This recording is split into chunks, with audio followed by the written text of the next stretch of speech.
Boa noite, eu queria cumprimentar a todos e a todas.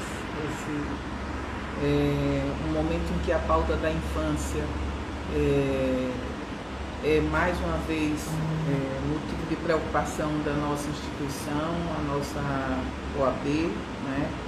A seccional de Sergipe, através do nosso presidente, pautando essa questão da proteção de crianças e adolescentes em tempo de pandemia. E essa será uma conversa onde nós teremos junto conosco a conselheira federal Ana Beatriz, da OAB da seccional do Rio Grande do Norte, e que deve estar se conectando, não, Ana?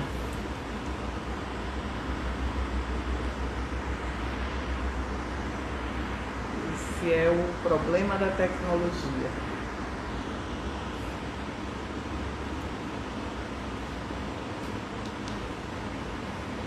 Eu queria agradecer por mais uma vez nós podermos falar da infância.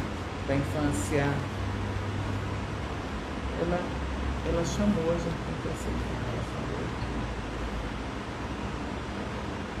Portanto, nós já estamos ao vivo.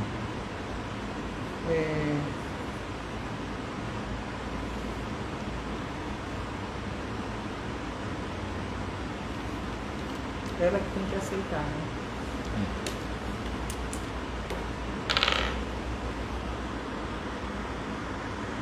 Bom,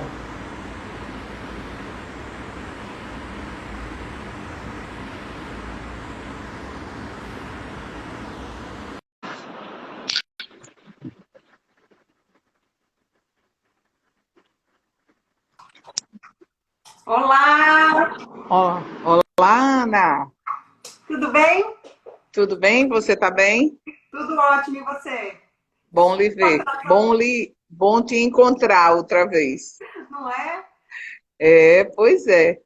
Então, eu estava dizendo aqui, Ana, da importância da OAB, das duas seccionais, né, pautarem a questão da infância e adolescência, de crianças e adolescentes em tempos de pandemia, ou seja, nesse momento de isolamento, né, momento onde as crianças mudaram completamente a sua rotina, e onde outras crianças se encontram muito mais vulneráveis do que antes, não é verdade?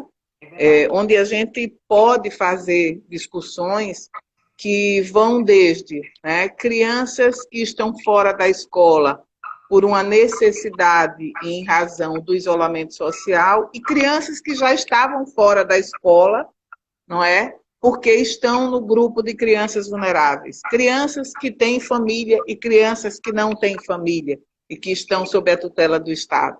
Adolescentes que estavam no convívio social e adolescentes que já estavam encarcerados no regime de atendimento socioeducativo. Enfim, mas eu queria muito agradecer a nossa instituição, a diretoria, o meu presidente, né? Agradecer a você também e ao seu presidente pela participação da OAB do Rio Grande do Norte e, sobretudo, ficar, né, cada vez mais feliz das minhas colegas, das minhas amigas conselheiras federais, começarem a caminhar sempre, né, aliás, desde a gestão passada, de mãos dadas e tomando, né, como uma das suas prioridades também a pauta da infância.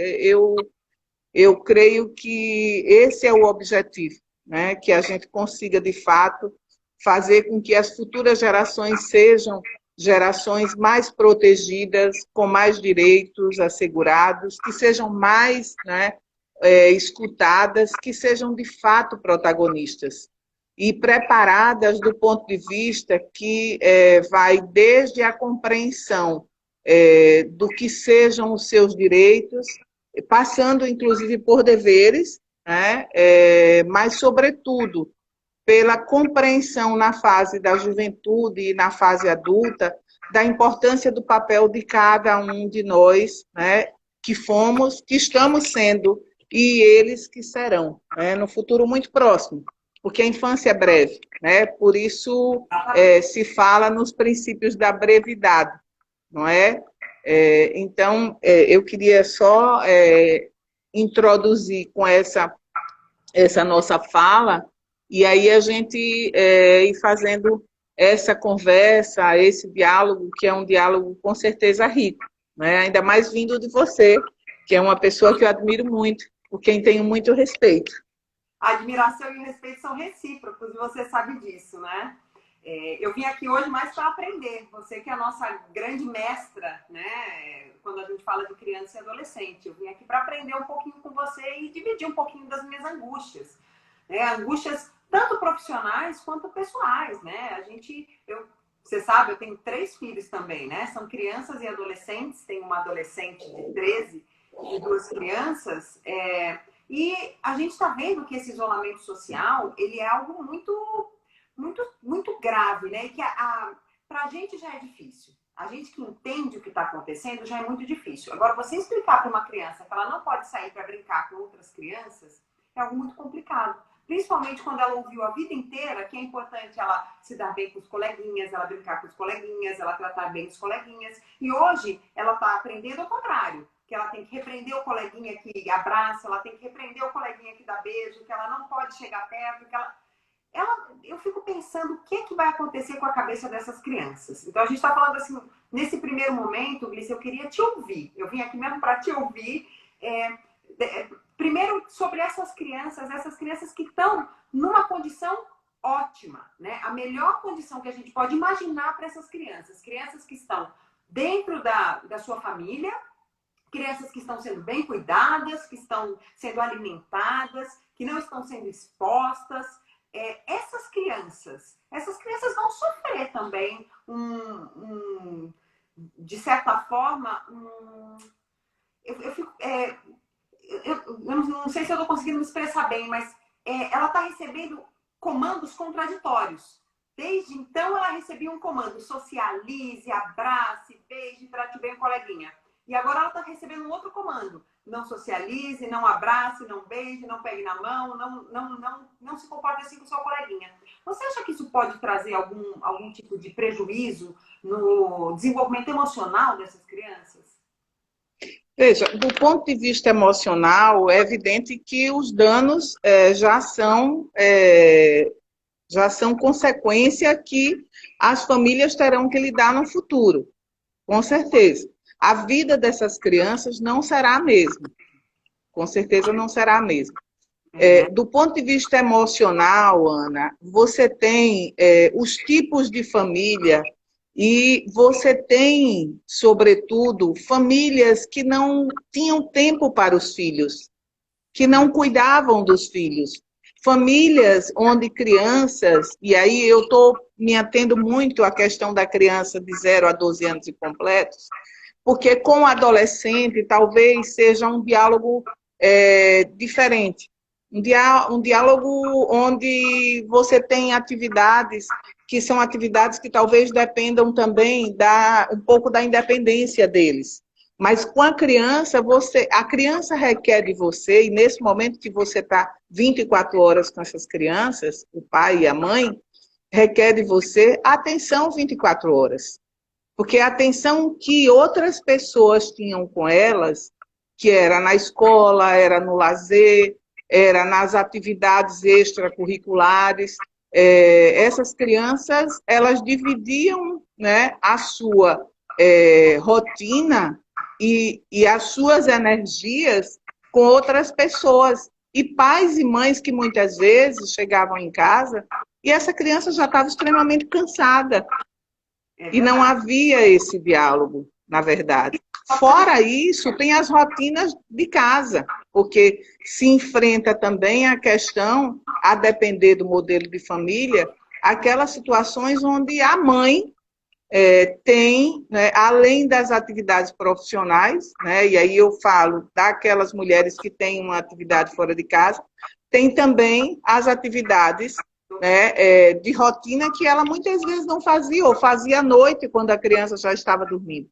Enfim, há também, nesse momento, que se tocar nas violações, Sim. nas negligências que ocorriam por ausência, e essa ausência sequer era percebida, muitas vezes não era percebida, e agora essa situação de confronto, porque os confrontos estão existindo. E a situação de violência, ela está sendo substituída agora pela negligência, que era a ausência, muitas vezes pela violência e agressão física. E que nas famílias de classe média e classe alta é silencioso. As denúncias não ocorrem, as notificações são subnotificações. Então, a gente teve um aumento de violência e a gente não dá conta disso, porque não há uma informação concreta sobre isso. E eu vou além. Também as questões voltadas para os abusos sexuais. Sim. Então, a gente tem N situações, ou seja, situações que a gente tem que ter essa preocupação, tá? Porque isso eu estou falando das famílias que têm uma estrutura familiar, estou falando da estrutura financeira. Agora, imagine você uma família que tem uma casa que tem apenas uma sala, onde todos dormem, onde todos ficam, e é onde aparecem inclusive os dados de violência sexual dos companheiros das mulheres, ou dos pais, ou daqueles parentes próximos, e as outras violências, além da fome, porque a criança está fora da escola. Verdade. Isso eu estou falando da criança, que, para mim, criança é criança. Os direitos são iguais. O direito de brincar é de toda criança. É verdade. Mas que as realidades e a maneira de lidar com essas crianças dentro dessa realidade é diferente, a gente não pode negar, infelizmente. Não deveria ser, mas é. E ainda tem a situação das crianças que estão institucionalizadas nas entidades de acolhimento, nos abrigos, nas casas-lares. Sim. Eu acho que fica mais bacana se a gente separar. A gente falar primeiro das crianças que não estão institucionalizadas, dos adolescentes, né? Crianças e adolescentes não institucionalizados, depois falar dos adolescentes institucionalizados, para a gente, para que as pessoas possam ter uma ideia da dimensão do problema, né? Das crianças e adolescentes nesse momento social. Queria só te falar, Glícia, você estava falando, acho que não reparou, nosso sempre presidente César Brito está aqui com a gente, ele Nossa! Dom Moizinho, estamos com uma audiência bastante qualificada. Dani Borges também passou por aqui. Estou vendo aqui a Ana Laura Rego, que é a nossa presidente da Comissão da Advocacia Iniciante, Apoio à Advocacia Iniciante aqui da OAB do Rio Grande do Norte. Então, nós temos uma audiência bastante qualificada aqui. Isso é importante, porque a gente está falando de um tema muito importante, né, Glícia, que normalmente fica deixado de lado. Com certeza.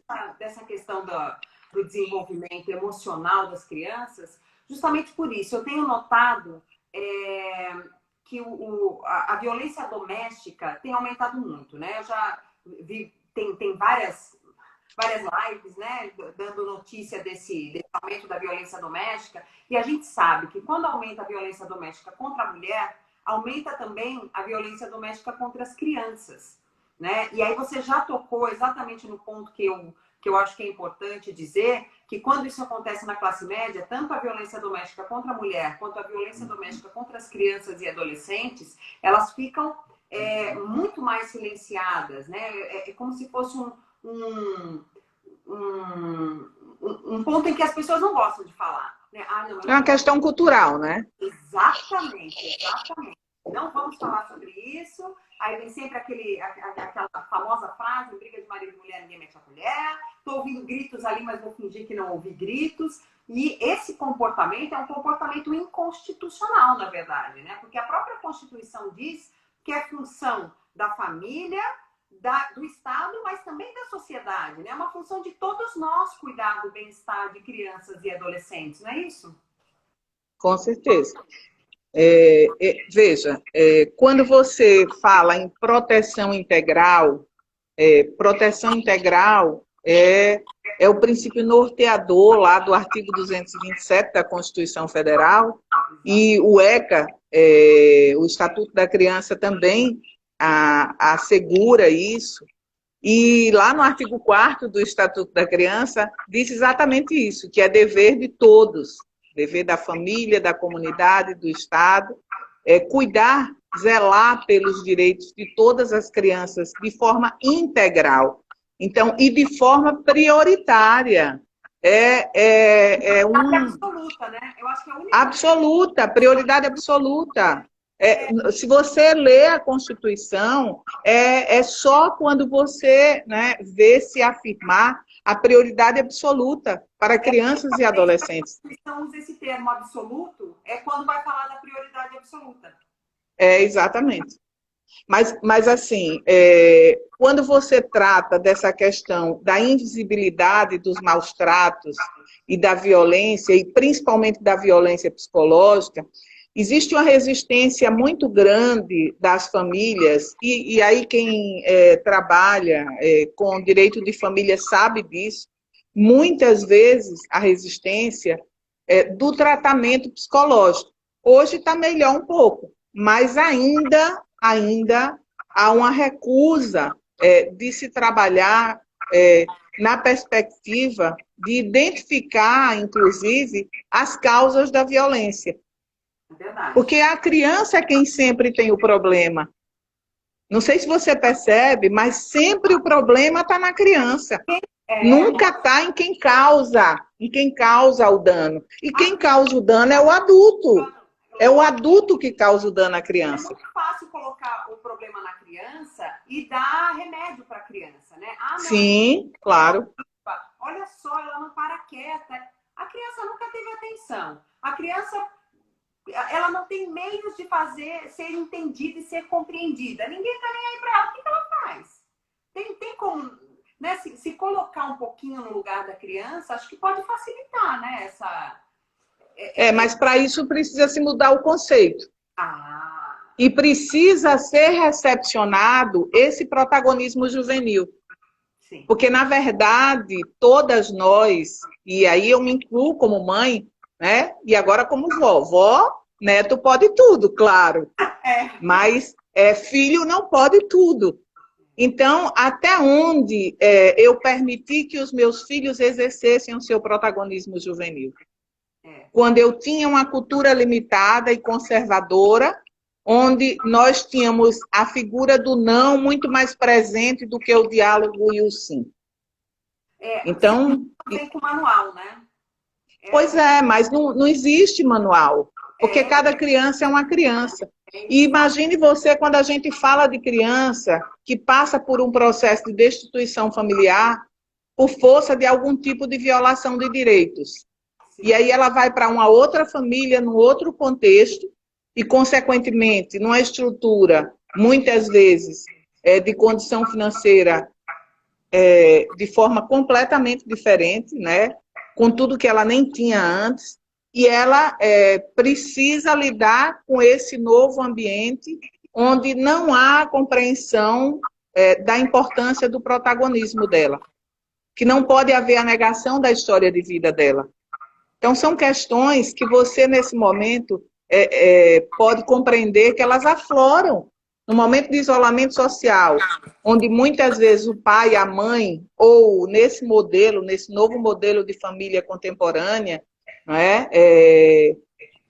Muitas vezes nós não estávamos preparados sequer para ficar em casa, quanto mais para lidar com as crianças que precisam ter o direito de ocupar esse espaço, que é o da família, e no momento onde elas estão limitadas de todas as suas rotinas e todos os seus prazeres de vida. Porque os prazeres de vida dela são a escola, o lazer, né? E aí o convívio com outras crianças, muitas vezes, o afeto que ela não tinha, às vezes, em casa, porque o afeto de casa, ele se resumia ao afeto material, que era o ter e não ser.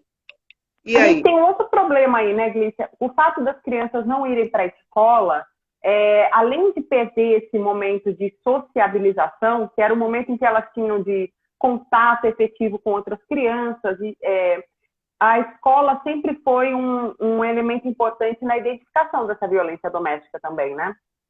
Claro, com certeza. E aí você tem agora um problema que agora, quando eu vinha para a OAB, você tem um problema seríssimo a enfrentar no Brasil. Apesar de tudo que está acontecendo, a gente tem situações se agravando, quando eu soube agora que está havendo uma mobilização para que o ensino domiciliar seja regularizado através de um projeto de lei que está tramitando no Senado. Ou seja, na contramão da história, as crianças, né, sequer estão tendo direito nem oportunidade de discutir aquilo que elas querem para a sua vida. E que não é o isolamento. E que não é o isolamento. Né? Decididamente não é. As crianças estão sofrendo demais. Posso falar isso pela minha casa. Pois é. Eu vejo o sofrimento ali. E teve um momento, Glícia, que a gente está falando desse isolamento maior, mas teve um momento, você sabe que se acompanhou, que quando eu estava com Covid, a minha família inteira teve que ficar trancada dentro de casa. Ou seja, foram 12 dias, que 2 dias, eu comecei a ter sintomas 2 dias antes de fazer o exame, por 12 dias, a ausência de contato foi total. Eu estava vendo a hora, inclusive comigo, né? Porque eles ficaram fora eu fiquei dentro de um quarto e eles ficaram fora. Eu estava vendo o momento daquelas crianças enlouquecerem. Eu falei, gente, eles estão trancados dentro de casa, sem poder sair, sem poder ver o sol, né? Porque uma coisa, a gente mora num condomínio, uma coisa é você ficar trancado, mas poder sair, poder andar fora, ver o sol. Agora, você ficar trancado dentro de casa, eu fico pensando as inúmeras crianças que estão assim. E essas são as que estão na melhor situação, porque nós temos aquelas que não tem nenhuma casa para se proteger. E aí a gente vai para esse outro ponto, né? Como proteger as crianças e adolescentes que vivem nas comunidades, que vivem naqueles lugares em que elas não podem ser protegidas, que não podem ser isoladas das pessoas que já estão acometidas de doença. Como proteger crianças e adolescentes que já têm comorbidades? Como é que a gente faz para proteger essas crianças e adolescentes que não estão no ambiente adequado delas? Então, e aí essas crianças que você está se referindo, e eu vou, né, me referir também não só às crianças, mas aos adolescentes, por exemplo, numa situação como a sua, você veja a dificuldade, né, de encontrar alternativa para aliviar a angústia que foi desse sentimento de prisão, que é uma prisão, é uma forma de se manter as pessoas dentro de casa. E, além disso, a angústia da doença, né, se agravar para um quadro onde, né, você, não só você, mas toda a sua família tem a necessidade de atendimento hospitalar. Então, isso, só acho que quem passa que sabe o sentimento que de medo, de angústia e de indefinição daquilo que você pode fazer com seus filhos, não é? E aí você está falando de uma pessoa que tem uma estrutura, que tem uma compreensão, uma condição de vida. Imagine você, meninos e meninas que estão ou em situação de rua, porque eles já estão na rua, eles não têm as casas para onde voltar. E muitas vezes aqueles que estão na rua porque os responsáveis por eles quis que eles fossem para a rua para trazer, inclusive, algum dinheiro para dentro de casa. De alguma forma. Os meninos que pegam carrego na feira, os meninos e as meninas que estão na exploração sexual, sendo explorados sexualmente, porque isso não acabou. Isso não paralisou, isso continua existindo. Os meninos e as meninas que estão sendo utilizados para a venda de drogas também continua existindo. não paralisou. Os meninos e meninas que, a depender da situação desses meninos e meninas, podem estar na profissionalização em alguma empresa, e a depender da empresa, embora o Ministério Público do Trabalho tenha feito as recomendações, o CNJ também, o CONANDA também, existem as recomendações e as resoluções, mas, independente disso, na prática, a situação para lidar com esse tipo de problema e a doença e a pandemia não é muito fácil. É bem mais emblemático do que parece. Para nós que estamos dentro de casa, que temos alimento, que temos TV a cabo, que temos internet, é bem diferente. E aí, os meninos e meninas que precisam de um conselho tutelar, que sofreram algum tipo de violência, esse conselho tutelar da cidade, será que está funcionando? Como é que está sendo feito esse atendimento? Como é que o juiz da infância está trabalhando? E o promotor de justiça? Aqui, viu, Glícia? Não sei se ele ainda está aí, André ainda está aí, eu vi que ele entrou. É um juiz que atua na vara de infância em Pernambuco. Talvez ele possa até nos não, dizer existem excelente. Tem um debate. As coisas por lá. Tem um debate sendo feito, nós temos grupos, inclusive a própria Comissão Nacional da Criança, a gente está fazendo uma discussão com um grupo de juízes, promotores do socioeducativo com relação à situação dos meninos e meninas que estão na internação e superlotadas. A gente está fazendo uma discussão, muito boa reunião, vai ter uma próxima reunião, mas os meninos e as meninas que estão nas entidades de acolhimento, que ainda tem quem tenha como definição a terminologia orfanato. Tem gente que ainda me pergunta, Glícia, e no orfanato? Eu digo, não, por favor. Tem gente que ainda fala FEBEM, né? Pois, ainda fala o menor. O menor, digo, não, por favor. Mas, tudo bem, eu não vou mudar o mundo, não é? Vai, mas, claro assim, que vai. Vamos juntas eu mudar acho o mundo, que, sempre. Tomara, né? Pelo menos as terminologias que avancem. O Estatuto vai fazer 30 anos de existência. Mas eu acredito que o importante também é que o nosso olhar seja um olhar, sabe, Ana Beatriz, para além dos nossos filhos. Claro. Para além das crianças que a gente convive no dia a dia. Seja esse olhar para meninos e meninas, por exemplo, que podem ter um de nós aceitando o apadrinhamento afetivo, onde você pode, de alguma forma, contribuir para aquela criança que está institucionalizada. Muitas vezes, há 2, 3, 4 anos, elas adquirem a maioridade nas entidades de acolhimento. E o Estado brasileiro sequer regulamentou a questão das repúblicas, como o Estatuto prevê, sabe? O recurso que é destinado do governo federal para os governos estaduais e municipais é um recurso ínfimo, é muito pouco para custear a vida desses meninos e meninas nessas entidades de acolhimento. Agora, em Aracaju, eu tive notícia que as entidades de acolhimento de Aracaju elas aumentaram o número de educadores sociais, elas contrataram no processo de seletivo, contrataram agora oficineiros e oficineiras. Há uma preocupação de que o Conselho Tutelar atenda a contento para que essas crianças não sejam revitimizadas. Imagine você uma criança que está sendo abusada sexualmente, uma mãe que sofreu violência doméstica, veja bem, e que está dentro de casa, isolada, e sem ter a quem procurar da rede de atendimento. Pois As delegacias estão funcionando. E sem ter para onde ir, né? E não tem para onde ir. Não tem para onde ir. Exatamente. Existem situações e situações. A gente sabe que em alguns municípios, em alguns estados, a rede está funcionando. Mal não, de forma precária, porque já funcionava de forma precária, entendeu, Ana? Já o funcionamento já era precário. Então, a gente tem muita dificuldade de ter dados no Brasil.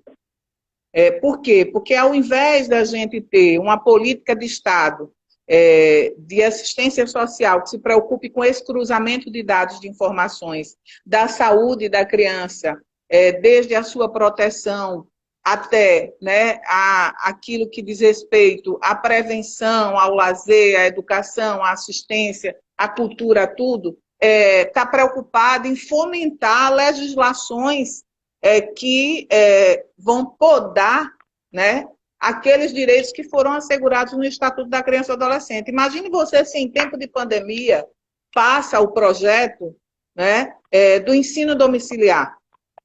Porque já tem decisão judicial dizendo que não foi concedido porque não há regulamentação. E aí o Ministério que deveria cuidar disso não está cuidando. Pelo contrário, quer que o projeto seja aprovado. Sim. Sobre homeschooling, eu queria falar um pouquinho. Já tem decisão do STF dizendo que ofende a Constituição, né, o homeschooling, mesmo porque a gente sabe que a educação é um direito fundamental. E está previsto na Constituição, no artigo 6º, e lá pelos artigos 206 e seguintes da Constituição, a gente vê que está regulamentado o direito fundamental à educação, e não só a educação, a educação de qualidade. Nós temos no Brasil muitas crianças, e nesse momento de pandemia, isso está ficando muito mais claro, que tem uma subeducação. O que eu quero dizer como subeducação? Elas têm acesso a um tipo de educação que é muito diferente do padrão oferecido para as crianças que já têm uma situação em casa muito mais favorável. Então, nós temos uma educação pública que hoje, oferecida gratuitamente para crianças e adolescentes, educação fundamental, educação infantil, educação fundamental 1, fundamental 2, que ela é muito deficiente na maioria dos casos. Claro que a gente não pode generalizar, tem algumas escolas públicas que são muito boas, de muito boa qualidade, mas a gente sabe que quem pode colocar o filho numa escola privada, é claro que a gente não está falando daqueles casos, tipo o Colégio Pedro II, no Rio de Janeiro, que é um colégio de excelência, né? Mas na maioria dos casos, quem pode colocar o filho numa escola privada, coloca.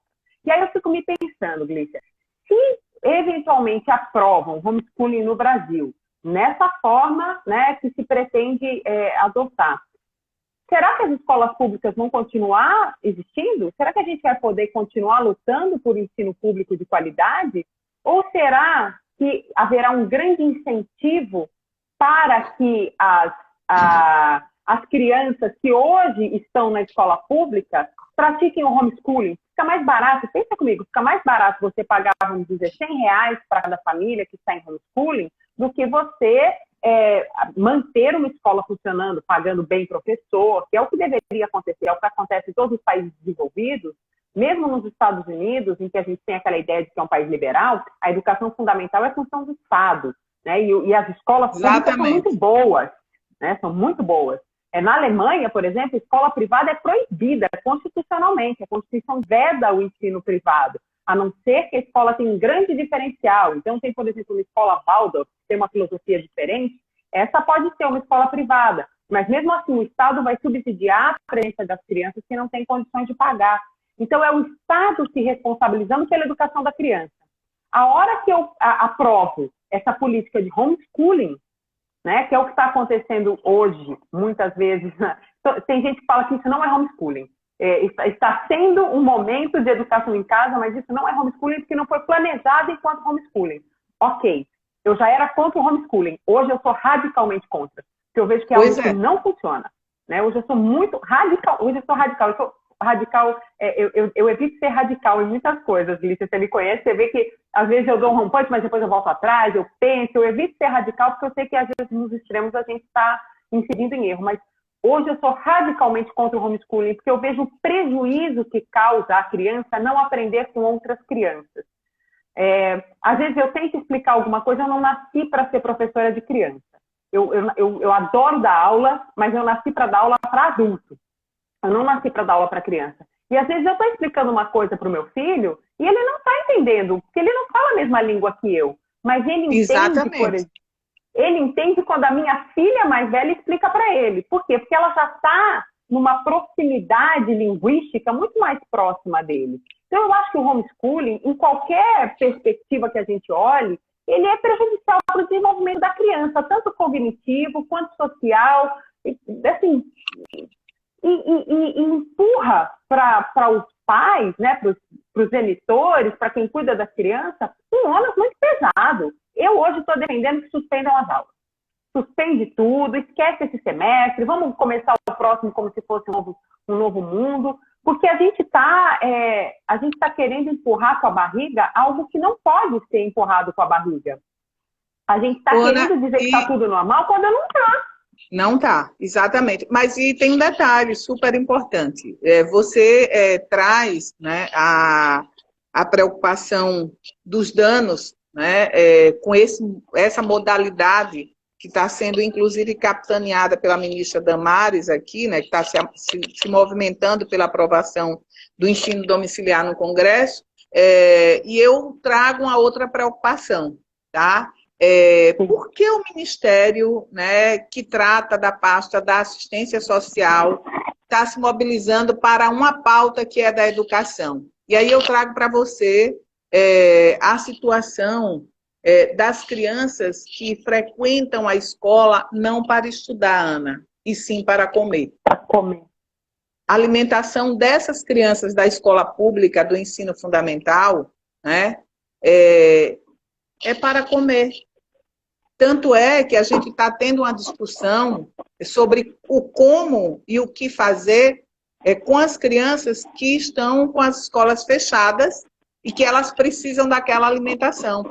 Os municípios estão se reunindo, né, inclusive diretores de escola, para fornecer essa alimentação a essas famílias. Porque quando você fala da escola domiciliar, dentro, eu estou falando em português, porque eu adoro falar em português. Acho que as pessoas precisam também... não, é porque a modalidade foi trazida para o Brasil, e aí eu estou fazendo essa observação, porque a modalidade foi trazida para o Brasil, ela foi trazida para o Brasil, né, de um modelo nos Estados Unidos. E aí, o que acontece? A gente sequer tem o trabalho, né, de traduzir, que é para as pessoas não compreenderem mesmo. As pessoas que vão ser mais prejudicadas com essa modalidade que o governo está querendo implantar.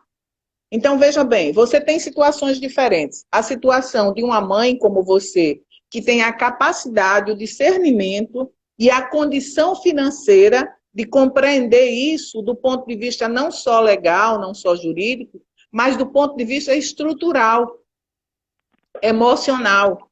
E você tem as famílias, que modelos de famílias?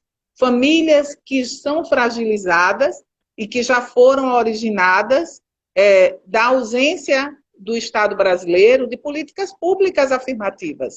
Sem dúvida. Então, se eu não tenho política pública afirmativa para a família, como é que eu vou implantar uma modalidade sem nenhuma condição para que crianças e adolescentes tenham que se adaptar? E isso, tenha certeza, não é por outra razão, senão duas. A primeira delas, eu associo à questão financeira, a recursos públicos. É claro que é a redução. A segunda tem total ligação com o conceito que esse novo governo tem de que não é função do Estado, não é dever do Estado cuidar de crianças e adolescentes. É dever da família. Isso já foi amplamente divulgado, isso é uma coisa que todos nós sabemos. Só que não há volta, não há volta. A Constituição assegura com prioridade absoluta que é dever da família, da comunidade, do Estado, da sociedade, de todos nós, zelar pelos direitos com absoluta prioridade de todas as crianças, independente da condição social, porque criança é criança e adolescente é adolescente. E mais, Glícia, quando a gente empurra o homeschooling, né, como uma opção, eu vou colocar opção entre aspas, porque uma Sim, claro. coisa é uma família escolher e falar, nossa, eu quero fazer a educação da minha criança. Existem casos assim, mas eu ainda assim eu questiono, porque como é função do Estado e da sociedade também cuidar da criança, eu não acho que isso dependa única e exclusivamente da decisão dos pais. Não cabe exclusivamente aos pais dizer o que é certo e o que é errado para as crianças. Por isso que a Constituição é clara ao dizer que é função também da sociedade. Mas o cuidado do Estado. que nesse modelo que você está colocando, a gente tem que pensar também de forma transversal. O desenvolvimento psicossocial dessa criança, o afastamento dela mas é do por isso que convívio. Glícia, por isso que eu estou dizendo que não cabe aos pais decidir, porque é função do Estado e da sociedade também cuidar da criança. O fato da criança ir para a escola, além de tudo, viabiliza que a criança tenha uma visão maior do mundo. E isso dá um pluralismo político, que também é um dos objetivos da nossa República, que está no comecinho da Constituição. E quando a gente fala da possibilidade do ensino público ser feito por homeschooling, a gente está tirando do Estado um ônus que é dele, uma responsabilidade que é dele, está clara lá no artigo 206 da Constituição. A educação, direito de todos e dever do Estado e da família. Mas é um dever do Estado, o Estado tem que estar lá e fornecer. A família tem a obrigação de mandar a criança para a escola, porque a escola é fundamental no desenvolvimento de várias capacidades cognitivas dessa criança, não só do ensino. Por isso que a gente fala de educação infantil e não só de ensino infantil. Eu não estou ensinando só técnica para a criança. Eu estou falando Ana, e tem um detalhe. A escola vai observar algumas violações e algumas dificuldades daquela criança junto com o pai e com a mãe, que muitas vezes não se apercebem. Porque o envolvimento emocional e afetivo, ele vem muitas vezes com a negação. Meu filho é a sempre negação, porque a criança, exatamente, a criança é idealizada como uma criança perfeita, não é? Muitas vezes é uma criança que não...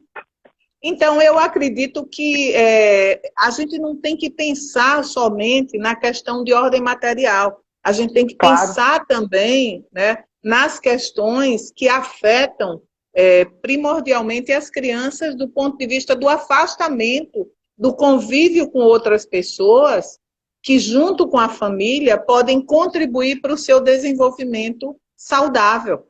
E do ponto de vista de saúde mental. Se você for na lei da primeira infância, a lei da primeira infância, ela traz todas as diretrizes para os cuidados com a criança a partir do seu nascimento, antes disso. E aí a gente vê como é que eu posso separar o Estado e a sociedade da família e dizer que a criança é responsabilidade da família. Não é. Nenhuma criança, seja ela de que condição social for, não é responsabilidade de todos nós. Exatamente. São solidariamente responsáveis pelo bem-estar de todas as crianças e adolescentes.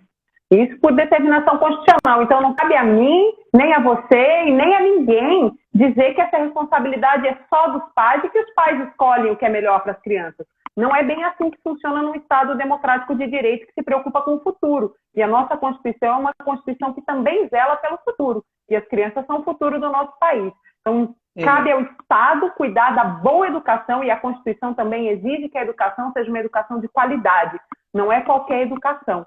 Então, para garantir isso, o Estado tem que fornecer. E nós temos que cobrar. Exatamente.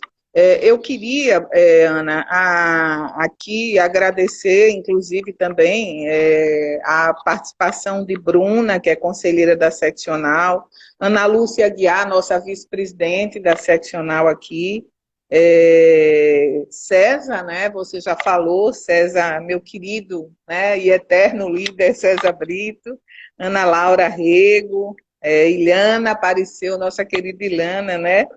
Uma querida. Paulo Eduardo Angélica também está aqui, estou vendo, que é nosso ex-presidente. Pamela Foi conselheiro federal também. Ai, que bom, que bom. Rafael, que trabalha comigo, meu braço direito lá do escritório, Glória Ramos, Adélia Argolo, né, Clarissa, Clarissa também, verdade.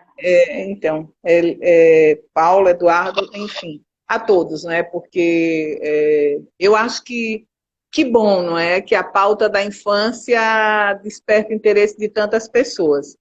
Mas eu queria só fazer algumas observações, e essas dizem respeito à importância de nós, né, nós operadores de direito, conhecermos um pouco de como funciona a rede de proteção, né?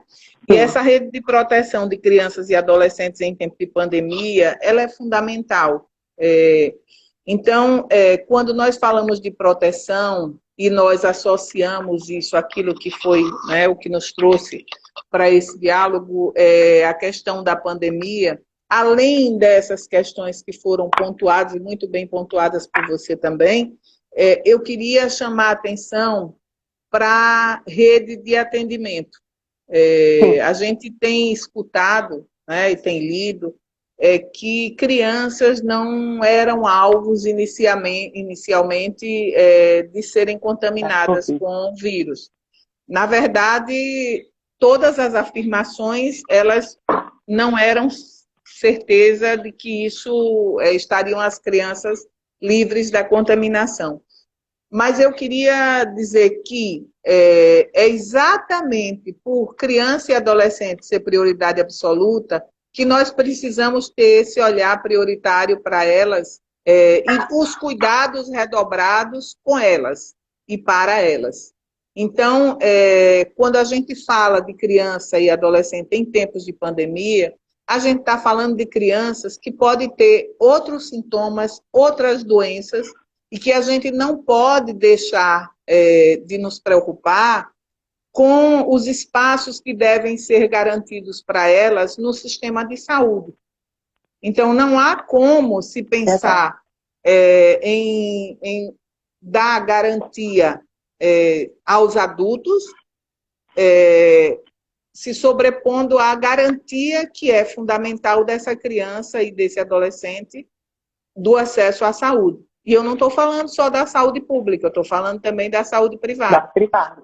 Então, essa é uma outra preocupação que eu trago, que eu compartilho com você e com todos que estão nos assistindo.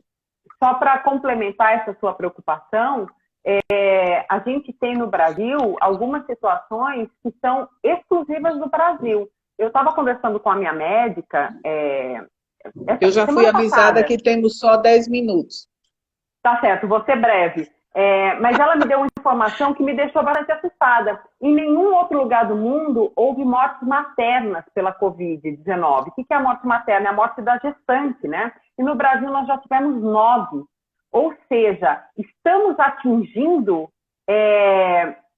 crianças que ainda não nasceram. Né? Nós estamos tendo morte materna no Brasil, o que não aconteceu em nenhum lugar do mundo. Isso é muito sério.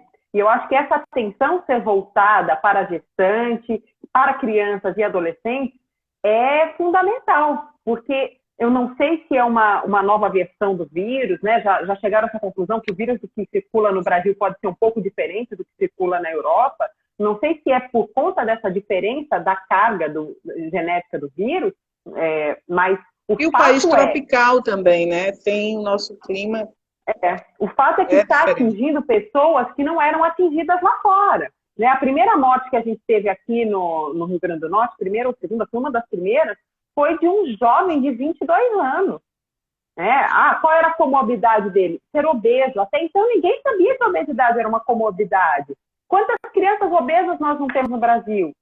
Né? Então, eu acho fundamental esse ponto que você levantou, Glícia, porque a gente está muito preocupado com os adultos e tem muita gente achando que podem voltar às aulas. Eu vi um vídeo ontem, eu acho, ou hoje, de uma criancinha, de uma menininha,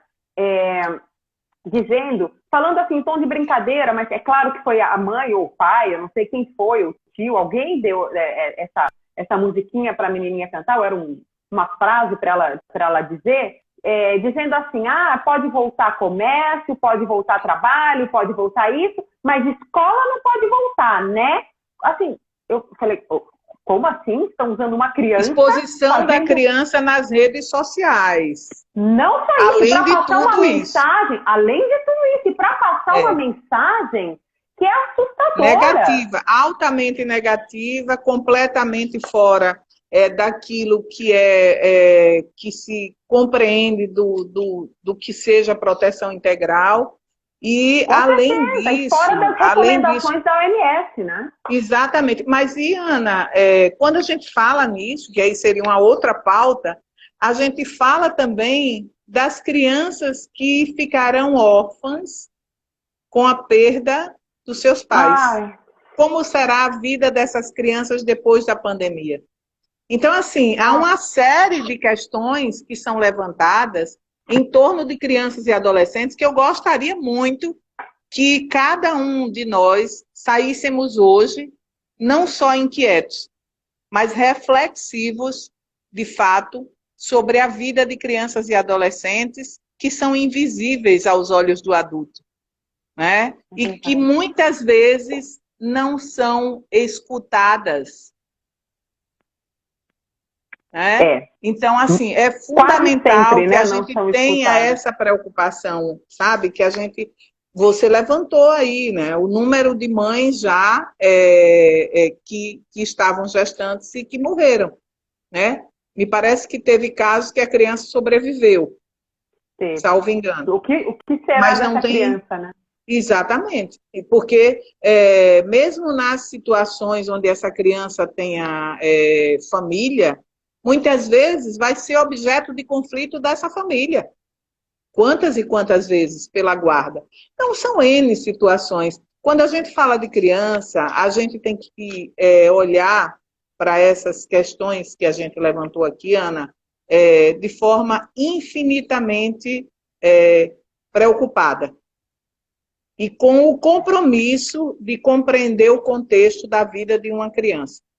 Então, eu acho que a gente, de certa forma, atendeu aquilo que a gente se propôs a conversar. Eu, assim, fico extremamente grata, né? Porque você traz, inclusive, os recortes das decisões judiciais, quando você fala daquela situação do CNJ, mas ali também a gente se observar o voto, me parece que ressalta que a Constituição garante, mas que também não foi concedido, né, o direito ali naquele caso, em razão de não estar regulamentado em lei federal. Por isso, essa mobilização para que o projeto passe no Senado. E me parece que um dos projetos, inclusive, é do filho do governante. Então, assim, são situações, a gente tem uma série, um leque de situações de violações, e violações que vão desde, né, violações praticadas por aqueles que são responsáveis pela proteção do campo da gestão do Estado brasileiro, e aí eu falo estados, municípios, né, e União, e aqueles que estão, né, fazendo parte da relação direta com a criança, que é a família. E a nós, que somos, né, parte desse controle social, cabe exatamente isso. Estar diligente, estar vigilante. Acho que a OAB, tanto a nível nacional como nas seccionais, tem contribuído muito, porque está nesses espaços de participação popular, de participação democrática, nos conselhos dos direitos, mesmo na Conseguimos OAB voltar, dos né, Glícia? Eu acho que a gente tem contribuído. Enquanto instituição, a OAB tem um papel fundamental. E aqui a minha gratidão a gestores que já passaram, né, anteriores a César, da gestão de César para cá, todos eles, porque eu acompanho isso de perto há muito tempo, e todos eles têm tido essa pauta como uma pauta que abraçam com certeza e contribuem participando, permitindo que a OAB possa participar desses espaços. E nas seccionais, a mesma coisa. A gente tem visto que o trabalho tem sido muito bom. e agora com as conselheiras federais também, na gestão anterior também, nessa gestão muito mais participativa, e eu fico muito feliz, eu fico muito contente, isso é muito bom. Vocês me dão ânimo. Eu Olha, eu queria fico muito feliz agradecer. também. Eu queria agradecer pelo convite. Para mim foi uma honra quando você me convidou, principalmente para falar sobre criança e adolescente, que é um tema que muitas vezes é relegado, né? A gente tem aqueles temas que chamam a atenção. Eu estava agora mesmo numa live, assim, que você sai, uau, sobre robôs e decisão e tal. São temas que chamam mais a atenção hoje em dia. Mas se a gente não cuidar do nosso futuro, Glícia, o que é que vai ser do nosso país? Né? E o nosso futuro está nas mãos dessas pessoas que hoje são pequenas, né, e que vão ser muito grandes, que são as Com crianças certeza. e os adolescentes, né? Nós temos que cuidar deles, nós temos que cuidar da boa educação deles, e não só da boa educação técnica, né? Não só de ensinar a ler, a escrever, ensinar história, a gente tem que cuidar da boa educação ética e social. É algo que eu tenho falado bastante para os meus alunos, Glícia, que a gente tem que educar os nossos filhos para pensar coletivamente, para pensar em ser, a gente vai encerrar, né? Tem um minuto, em ser um ser social. E eu acho que falta muito disso, desse pensamento coletivo para a gente cuidar melhor das nossas crianças e dos nossos adolescentes. Com Queria te certeza, agradecer do coração. Para mim obrigada a foi um prazer você. enorme estar aqui com você. E agradecer ao nosso presidente, Inácio Kraus, também, que de pronto, né, com carinho e com compromisso de sempre com a pauta da infância também, achou super importante que a gente viesse dialogar com você sobre essa pauta. Então, agradecer a todos. Eu agradeço demais também, agradeço ao meu presidente, doutor Aldo, que também aceitou de plano. A hora que eu falei da ideia, ele falou, não, vai ser ótimo, vai ser muito bom. E que a gente possa fazer mais, né, Glícia? Já que a gente está aqui de quarentena, sem poder ir para Brasília, sem poder se encontrar pessoalmente, que a gente possa fazer mais e trazer esse tema para a pauta, né, para o mainstream das lives. Pois, com certeza, Ana. Obrigada, um beijo grande. Eu que agradeço. Um beijo. Beijo. Nossa, tô ficando... E aí? Tô suando.